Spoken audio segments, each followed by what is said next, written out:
प्यारे बच्चों, प्रश्नावली 5.2 समांतर श्रेणी की प्रश्न नंबर आज जो है वो नमा लगेगा। इससे पहले के जितने भी प्रश्न थे वो हमने बच्चों लगवा दिए हैं। तो चलिए स्टार्ट करते हैं इस क्वेश्चन से।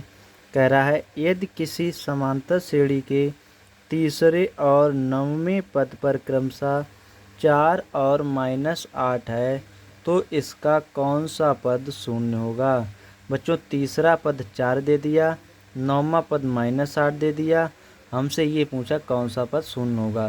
तो चलिए क्लास को स्टार्ट करते हैं। तो बच्चों हमें देखिए तीसरा पद जो है वो कितना है, 4 है। तो यहाँ पर लिख लेंगे A3 बराबर 4। A3 है तो बच्चों इसे हम जो है यहाँ पर A3 को क्या लिख लेंगे, A प्लस का 2D, क्योंकि 3 से 1 कम लिखेंगे तो 2D बराबर 4। इसे बच्चों हम डालेंगे समीकरण नंबर 1। इसी तरीके से देखो बच्चों नौवां पद है, नौवां पद हमें -8 दिया तो लिख लेंगे A9 बराबर -8। अब नवे पद का क्या होता है, एक कम करके लिख लेते हैं, A प्लस के 8D बराबर बच्चों -8। इसे डालेंगे समीकरण नंबर 2। अब यहाँ पर बच्चों हम समीकरण 1 व समीकरण 2 को हल कर लेंगे। इससे हम A और D के मान ज्ञात कर लेंगे। तो बच्चों समीकरण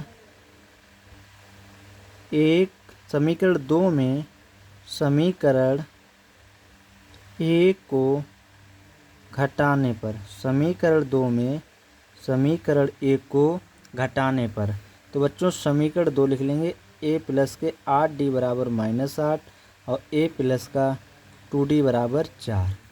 इसे यहाँ पर घटाएंगे तो बच्चों देखिए प्लस का है माइनस हो जाएगा, प्लस का है माइनस हो जाएगा, प्लस का है माइनस हो जाएगा, A से A कट जाएगा। 8D में से 2D घटाएंगे तो बच्चों 6D बच जाएगा। इधर बच्चों माइनस का 8 है, इधर माइनस का 4 तो माइनस का 12 हो जाएगा। अब 6 से काट देंगे 12, 6 दूनी 12। तो बच्चों D का जो मान प्राप्त हो जाएगा वो -2 प्राप्त हो जाएगा।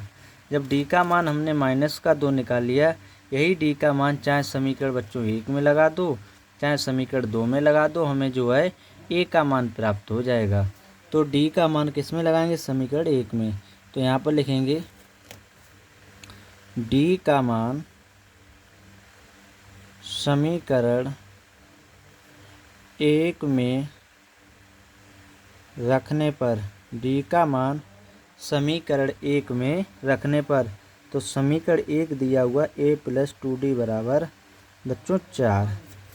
तो यहाँ पर A प्लस 2D का मान -2 तो यहाँ पर -2 बराबर 4।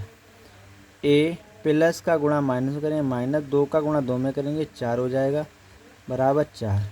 A माइनस का 4 इधर इधर लाएंगे तो प्लस का हो जाएगा, तो 4 प्लस का 4 हो गया। तो A बराबर बच्चों कितना आ गया, 8। हमने बच्चों D का भी मान निकाल लिया, A का भी मान निकाल लिया। सवाल में हमसे क्या पूछा है, इसका कौन सा पद शून्य होगा। तो बच्चों हमसे कौन सा पद शून्य की बात करता है, तो चलिए कौन सा पद शून्य निकालते हैं। तो n बराबर हमें शून्य दिया हुआ है, कह रहा है कौन सा पद शून्य, तो मतलब n बराबर हमसे पूछा है। बच्चों n बराबर पूछा है तो सूत्र क्या होता है, an बराबर A plus n-1 into D। ये बच्चों हमारा क्या होता है, सूत्र होता है। इसी में मान लगा देंगे। an का मान 0 दिया तो 0 लगा दिया। A का मान बच्चों अभी निकाला 8 है तो 8 लगा देंगे, प्लस n का मान हमें निकालना n-1 गुणे D का मान हमें बच्चों निकाल लिया -2 तो -2। तो यहाँ पर बच्चों हमारा 8 इधर प्लस का इस तरफ लाएंगे तो ये -8 हो जाएगा। इधर हमारा n-1 गुणे -2 है, -2 गुणे में इस तरफ लाएंगे तो बच्चों ये किस में आ जाएगा, ये बटे में आ जाएगा। तो -8 बटे -2 बराबर n-1 हो जाएगा। अब यहाँ पर माइनस से माइनस कट जाएगा, 2 से ये काटेंगे तो ये बच्चों 4 आ जाएगा, तो 4 बराबर n-1 हो जाएगा। ये माइनस का 1 इस तरफ लाएंगे तो बच्चों ये प्लस का 1 हो जाएगा n बराबर, तो 4 1 5 बराबर n। तो बच्चों n का मान जो निकल के आया 5 आया, तो हम कह सकते हैं पाँचवा पद हमारा शून्य होगा। तो उत्तर में क्या लिखेंगे बच्चों, पाँचवा पद शून्य होगा, शून्य होगा। बच्चों ये पूरा क्वेश्चन लगा दिया है।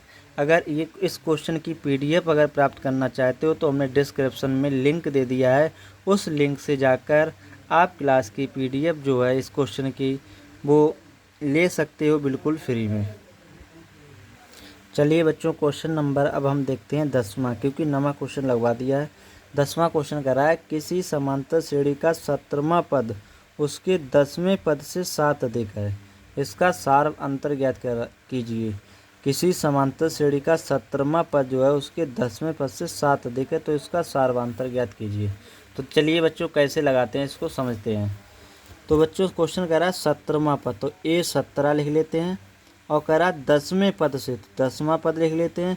कह रहा है 17वां पद जो है 10वें पद से 7 अधिक, तो बच्चों ये 17वां जो पद है 10वें पद से 7 अधिक है। तो बच्चों 7 अगर इस तरफ जोड़ दें तो दोनों हमारे मान कैसे हो जाएंगे, बराबर हो जाएंगे।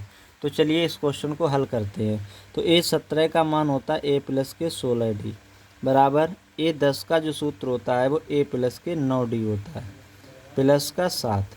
अब यहाँ पर ये ए और 9d जी बच्चों इस तरफ ले आएंगे, तो यहाँ पर ए प्लस के 16d हैं, इधर प्लस का इस तरफ लाएंगे तो माइनस का हो जाएगा, इधर प्लस का इस तरफ लाएंगे तो माइनस का 9d, इधर बचेगा बच्चों 7 बचेगा। तो यहाँ पर देखिए ए से ए कट जाएगा, 16d में से माइनस के 9d घटा दें तो बच्चों 7d बचेगा, बराबर कितना दिया हुआ 7। अब 7 इधर गुणे में इस तरफ ले आएंगे तो बच्चों ये बटे में आ जाएगा 7/7, 7 से 7 कट जाएगा, डी बराबर बच्चों कितना आ गया 1। हमसे यही पूछा था इसका सार